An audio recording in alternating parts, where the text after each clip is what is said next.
제가 존경하는 인물은 고 이건희 회장입니다. 엔비디아 CEO 젠슨 황이 이 말을 했을 때 전 세계가 얼어붙었습니다. 왜입니까? 지금으로부터 정확히 30년 전, 세계가 아직 인터넷이란 단어조차 익숙하지 않던 시절, 한 남자가 말했습니다.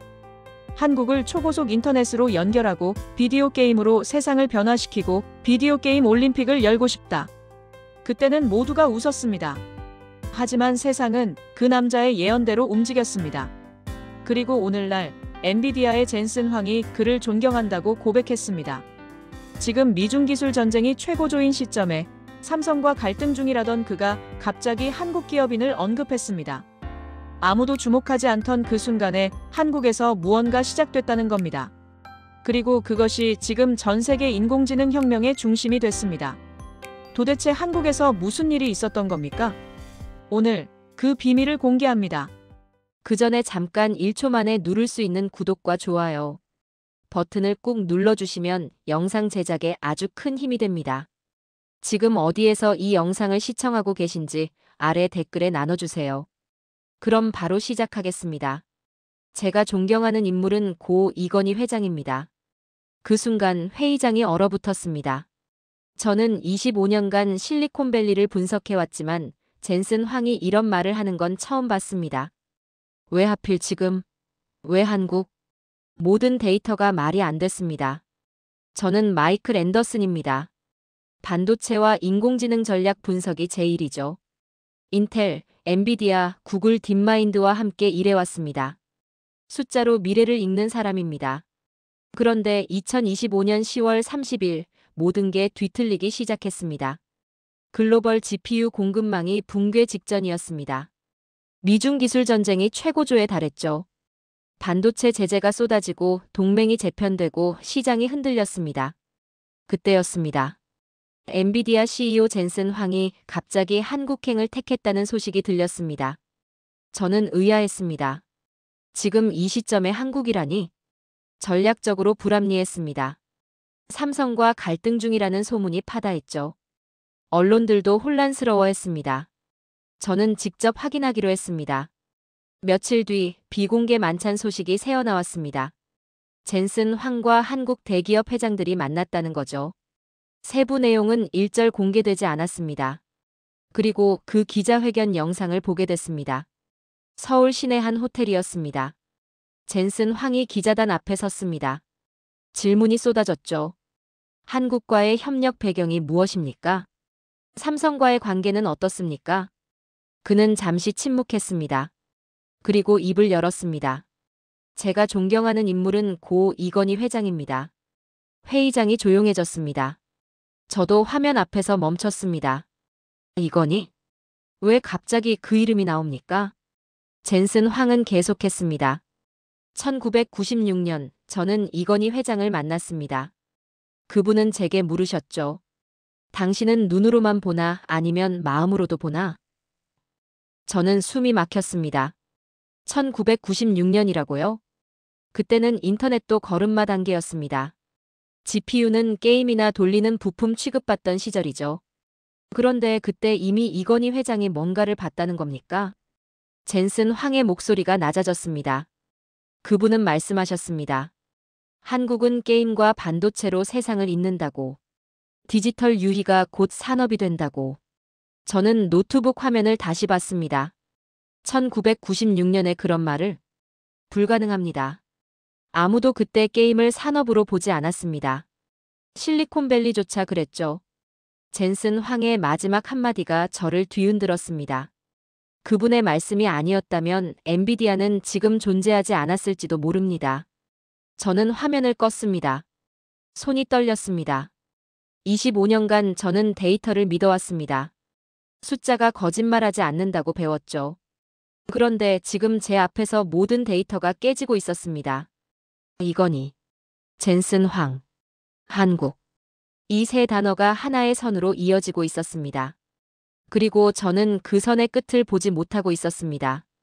저는 비행기 표를 예약했습니다. 서울행. 더 이상 미국에서 분석할 게 아니었습니다. 직접 가서 봐야 했습니다. 그날 밤 저는 창문을 열었습니다. 캘리포니아에 찬 바람이 들어왔죠. 저 멀리 실리콘밸리의 불빛이 반짝였습니다. 하지만 제 눈은 이미 다른 곳을 보고 있었습니다. 한국. 그곳에 답이 있을 거라는 확신이 들었습니다. 데이터가 깨진 그날, 저는 새로운 질문을 품었습니다. 30년 전, 그는 무엇을 봤던 걸까? 그리고 그 답을 찾기 위해 저는 태평양을 건너기로 했습니다. 서울행 비행기에서 저는 자료를 뒤졌습니다. 엔비디아의 초창기 기록들이죠. 1996년 파일을 찾아냈습니다. 거기 있었습니다. 미팅 위드 삼성 일렉트라닉스 CHAIRMAN 리 컴-2. 삼성전자 이건희 회장과의 미팅. 회의록은 짧았습니다. 하지만 세 단어가 적혀 있었죠. 게임, 비전, 인터넷. 게임, 비전, 인터넷. 저는 화면을 멈췄습니다.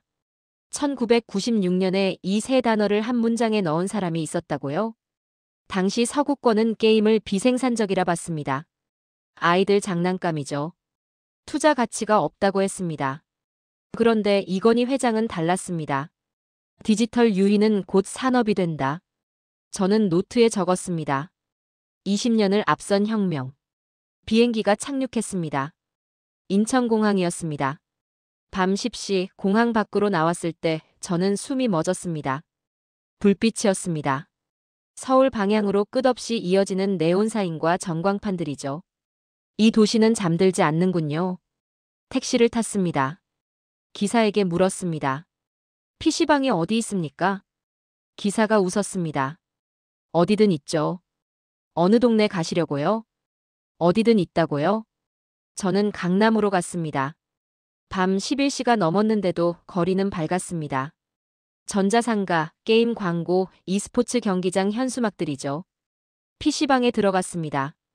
100대가 넘는 컴퓨터가 빼곡했습니다. 모두 가동 중이었죠. 젊은이들이 헤드셋을 끼고 화면을 응시했습니다. 저는 한 대학생에게 물었습니다.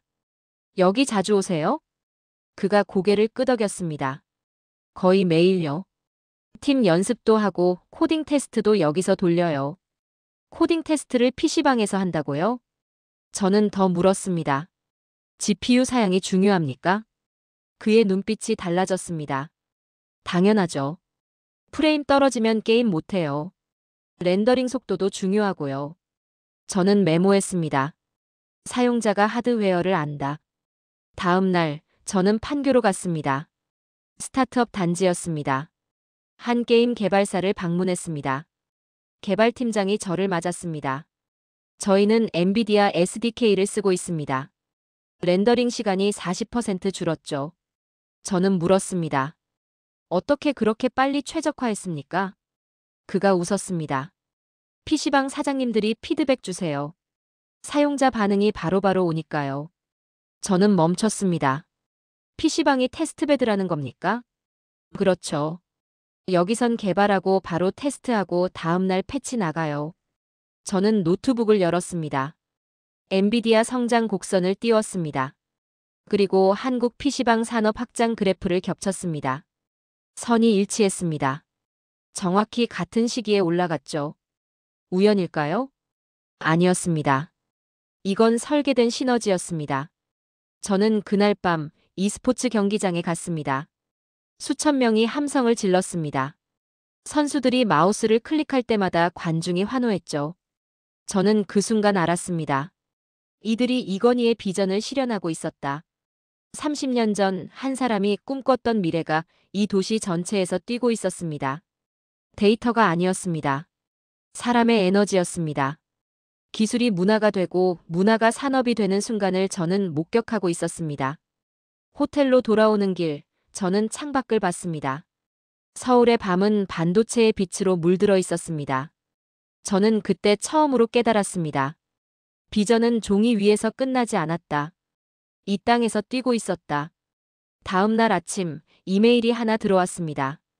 발신자는 익명이었습니다. 제목만 있었죠. 당신이 찾는 답. 첨부 파일이 하나 있었습니다.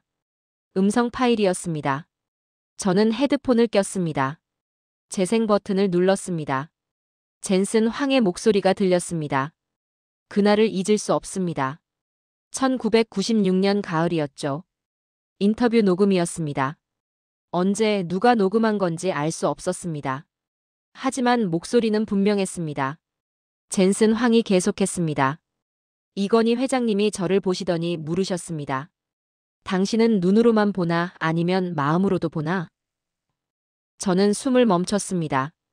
그 질문이었습니다. 저는 당황했습니다. 그래픽 처리 장치를 만드는 사람인데 마음으로 본다는 게 무슨 뜻입니까? 젠슨의 목소리가 떨렸습니다. 회장님이 말씀하셨습니다. 사람들은 화면을 보지만 당신은 그 너머를 봐야 한다고. 보는 것은 시작일 뿐이라고. 저는 노트를 꺼냈습니다. 손이 떨렸지만 받아 적었습니다. 그날 저는 깨달았습니다. GPU는 그래픽만을 위한 게 아니라는 걸요. 인간의 지능을 확장하는 도구가 될 수 있다는 걸요. 한 문장이 모든 걸 바꿨습니다. 30년 전의 한 질문이 오늘날 인공지능 혁명의 씨앗이 됐다는 겁니까? 녹음이 계속됐습니다. 이건희 회장님은 그때 이미 알고 계셨습니다. 산업은 곧 문화라고. 기술은 사람의 마음을 담아야 한다고. 저는 화면을 멈췄습니다. 산업은 곧 문화. 그 철학이었습니다. 젠슨 황은 그 철학을 바탕으로 GPU를 예술, 게임, 인공지능을 잇는 매개체로 발전시켰습니다. 이건희의 꿈이 엔비디아의 언어가 된 겁니다. 저는 25년간 기술을 분석했습니다. 하지만 사람을 분석하지 않았습니다. 숫자 뒤에 있는 철학을 보지 못했죠. 저는 그날 제 자신이 부끄러웠습니다. 저는 호텔 밖으로 나왔습니다. 서울 거리를 걸었습니다. 사람들이 스마트폰을 보며 걸었습니다. 게임을 하고 영상을 보고 인공지능 앱을 썼죠. 그 모든 게 GPU 위에서 돌아갔습니다. 그리고 그 GPU의 시작엔 한국이 있었습니다. 한국은 기술이 아니라 철학을 수출하고 있었다. 저는 중얼거렸습니다. 그날 저녁 저는 젠슨 황이 묵었던 호텔을 찾아갔습니다. 로비에서 관계자를 만났습니다. 혹시 젠슨 황 CEO가 남긴 자료가 있습니까? 그는 고개를 저었습니다. 하지만 저는 포기하지 않았습니다. 회의실을 둘러봤습니다. 그리고 한 테이블 위에서 문서 하나를 발견했습니다. 주권 인공지능 프로젝트 마이너스 한국. 저는 손을 뻗었습니다. 문서를 펼쳤습니다. 첫 페이지에 적혀 있었습니다. 데이터 주권, 컴퓨팅 주권, 생태계 주권. 한국이 이미 세 가지 모두를 구현하고 있다는 내용이었습니다. 저는 숨이 막혔습니다. 이건 아직 끝나지 않았다. 30년 전에 시작된 비전이 지금도 진행 중이었습니다. 그리고 그 무대는 여전히 한국이었습니다. 저는 문서를 가방에 넣었습니다. 창밖을 봤습니다. 서울의 불빛이 끝없이 펼쳐져 있었습니다. 저는 그날 알았습니다. 제 임무가 명확해졌습니다. 이 비전을 세상에 전해야 한다는 걸요. 한 사람의 통찰이 한 나라의 미래가 되고 그 미래가 인류 전체의 언어가 되는 과정을요. 저는 노트북을 열었습니다. 보고서 제목을 적었습니다. 한국, 문명을 설계하다. 타이핑을 시작했습니다. 보고서를 쓰던 새벽 3시 전화벨이 울렸습니다. 리처드였습니다. 실리콘밸리 동료 애널리스트죠. 마이클, 정신 차려. 그의 목소리가 차갑습니다. 한국 스토리는 과장이야. PR 각본일 뿐이라고. 저는 침묵했습니다. 너 지금 감정에 휘말린 거야. PC방, e스포츠, 그건 소비성 버블이라고. 리처드는 계속했습니다. 숫자를 봐. 한국의 GPU 수요가 글로벌 점유율 대비 얼마나 미미한데? 저는 화면을 봤습니다. 그가 보낸 자료였습니다. 투자 데이터상 한국 시장은 작아 보였습니다. 저는 흔들렸습니다. 내가 본 현장은 무엇이었나? 리처드가 말했습니다. 현장은 감정이야. 우리는 데이터로 판단해야 해. 전화가 끊겼습니다. 저는 노트북 앞에 앉았습니다. 숫자들이 저를 비웃는 것 같았습니다. 데이터가 진실을 가리는 순간을 처음 경험했습니다. 다음 날 저는 다시 자료를 뒤졌습니다. 그리고 한 파일을 발견했습니다. 치맥 회동 녹취록 일부였습니다. 젠슨 황과 한국 경영진들의 대화였죠. 한 목소리가 들렸습니다. 숫자가 아니라 생태계를 보십시오. 생태계. 그 단어가 머리에 박혔습니다. 저는 다시 현장으로 나갔습니다. 이번엔 질문이 달랐습니다. 판교의 한 스타트업 개발자를 만났습니다. 동시성을 어떻게 처리하십니까? 그가 자연스럽게 답했습니다. 병렬 처리로 해결하죠. 대역폭 최적화하면 지연도 줄어요. 저는 멈췄습니다. 동시성, 병렬 처리, 대역폭, 지연. 이 단어들이 일상 대화에 나옵니까? e스포츠 코치를 만났습니다. 프레임 드롭이 전략에 영향을 줍니까? 그가 단호하게 답했습니다. 당연하죠. 프레임은 곧 반응 속도예요. 밀리초 단위로 승부가 갈리니까요. 저는 메모했습니다. 사용자가 개발자 언어를 쓴다. PC방 사장을 만났습니다. 하드웨어 업그레이드는 어떻게 결정하십니까? 그가 웃었습니다. 손님들이 말해줘요. 어느 게임에서 프레임이 떨어진다고. 그럼 바로 제조사에 피드백 넣죠. 저는 놀랐습니다. 제조사에 직접 연락하십니까? 당연하죠. 여기 하드웨어 동호회 있어요. 펌웨어 피드백도 같이 보내요. 사용자, 개발자, 제조사가 같은 언어를 쓰고 있었습니다. 이건 단순한 시장이 아니었습니다. 하나의 유기체였습니다. 그날 밤 리처드에게서 다시 전화가 왔습니다. 마이클, 내 보고서 본사에 회람했어. 제 심장이 멎었습니다. 뭐라고요? 앤더슨의 분석은 감정적이라고 썼어. 보고서 철회해. 저는 화가 났습니다. 현장을 지우는 자들이 통계를 신봉한다. 저는 중얼거렸습니다. 리처드, 당신은 숫자만 봤어. 나는 네트워크를 봤고. 전화를 끊었습니다. 창문을 열었습니다. 서울의 네온이 파도처럼 밀려왔습니다. 밤 11시인데도 도시는 깨어 있었습니다. 저는 결심했습니다. 감정이 아니라 진짜를 봤다. 현장에서. 저는 노트북을 열었습니다. 새 파일을 만들었습니다. 제목은 이렇게 적었습니다. 생태계 보고서 마이너스 숫자가 못 본 것들. 타이핑을 시작했습니다. PC방 사장의 말, 개발자의 용어, 코치의 전략. 하나하나 기록했습니다. 데이터가 사실을 설명하지 못할 때 사실이 데이터를 고쳐야 합니다. 저는 그날 밤을 새웠습니다.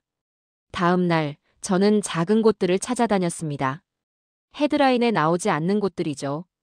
첫 번째는 홍대 근처 작은 게임 스튜디오였습니다. 직원이 5명뿐이었습니다. 대표가 저를 맞았습니다. 저희가 뭘 도와드릴까요? 저는 물었습니다. 최근 성과가 있으십니까? 그가 웃었습니다. 렌더링 시간 40% 단축했어요. 엔비디아 최신 도구 쓰니까요. 저는 메모했습니다. 어떻게 그렇게 빨리 최적화하셨습니까?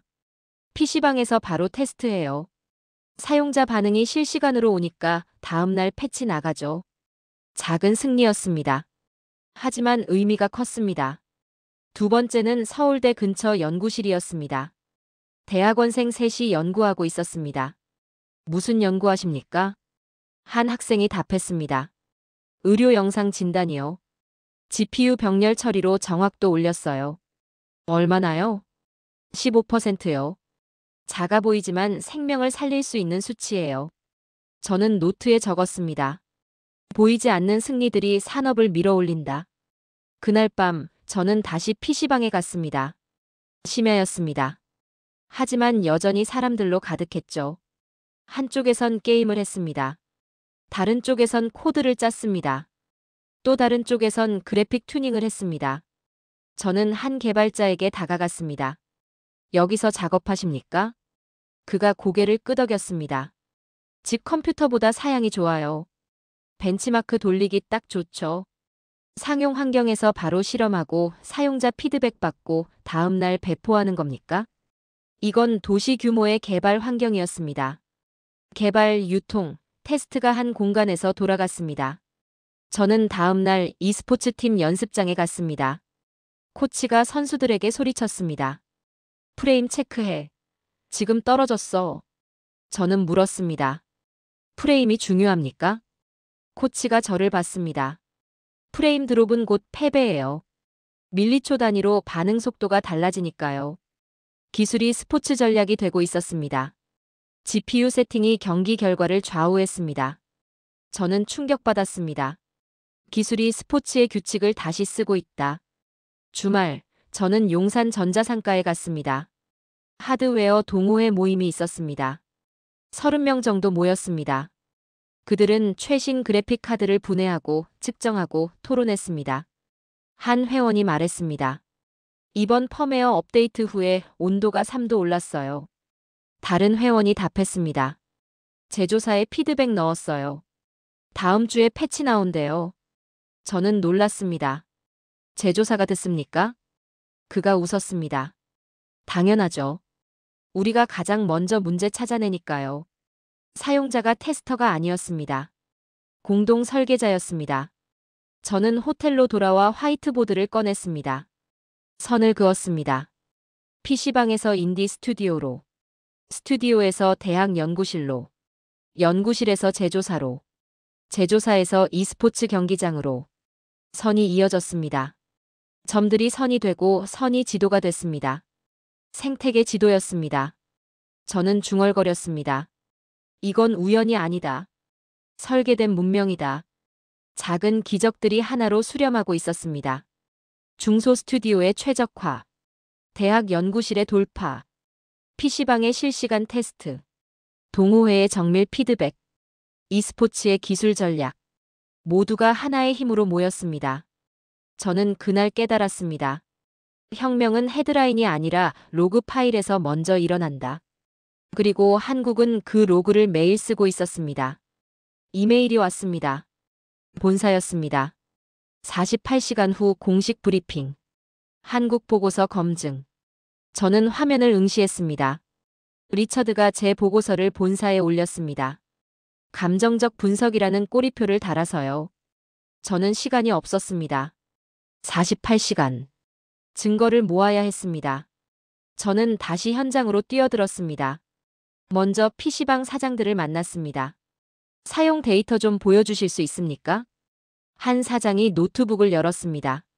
실사용 텔레메트리 데이터였습니다. 시간대별 GPU 사용률, 프레임 로그, 온도 기록. 모두 실시간으로 축적되고 있었습니다. 이거 제조사에 보내십니까? 당연하죠. 한 달에 한 번씩 리포트 올라가요.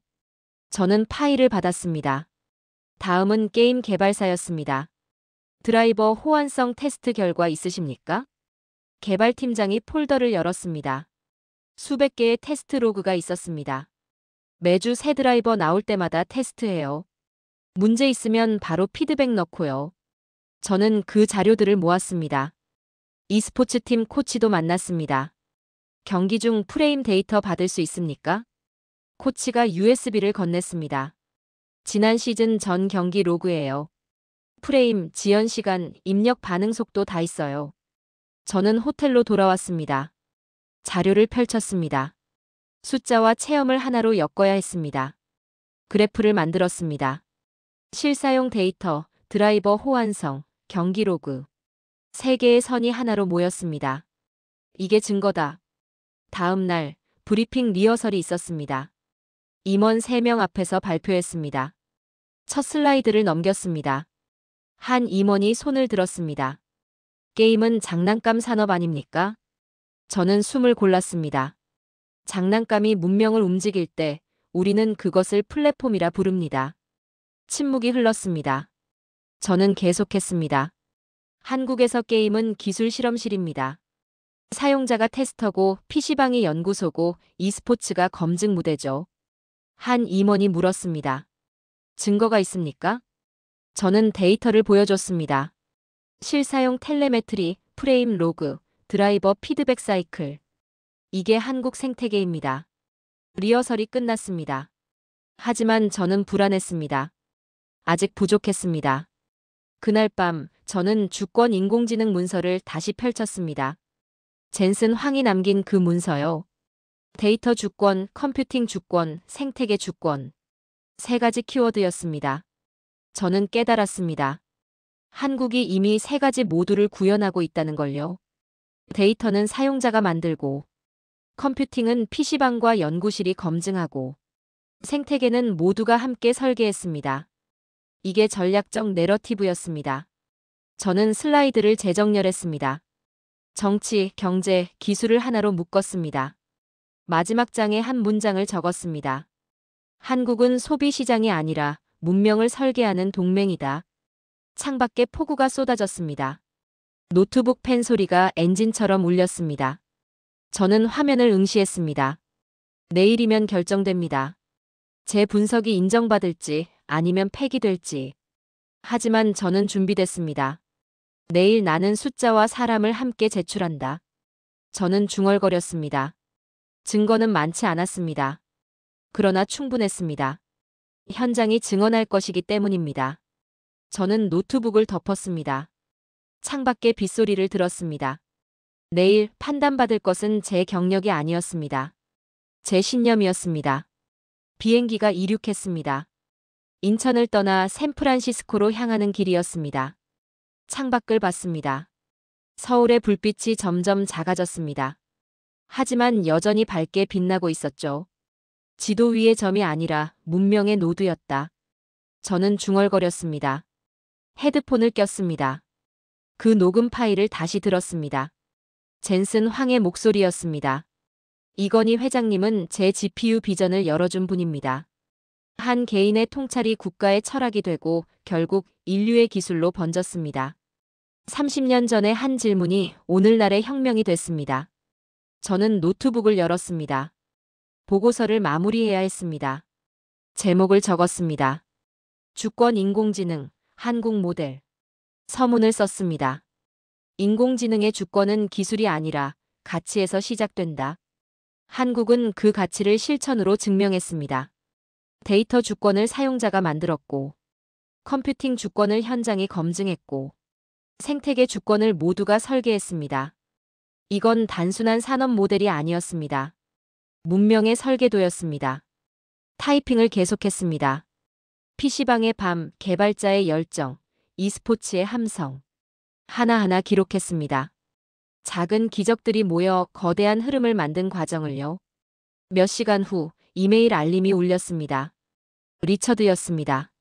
제목만 봤습니다. 미안하다. 저는 이메일을 열었습니다. 짧은 문장이 있었습니다. 내가 맞았다, 마이클. 그건 감정이 아니라 진실이었다. 저는 입꼬리가 올라가는 걸 느꼈습니다. 진실은 언제나 현장에 있다. 저는 중얼거렸습니다. 비행기가 태평양을 건넜습니다. 저는 창밖을 봤습니다.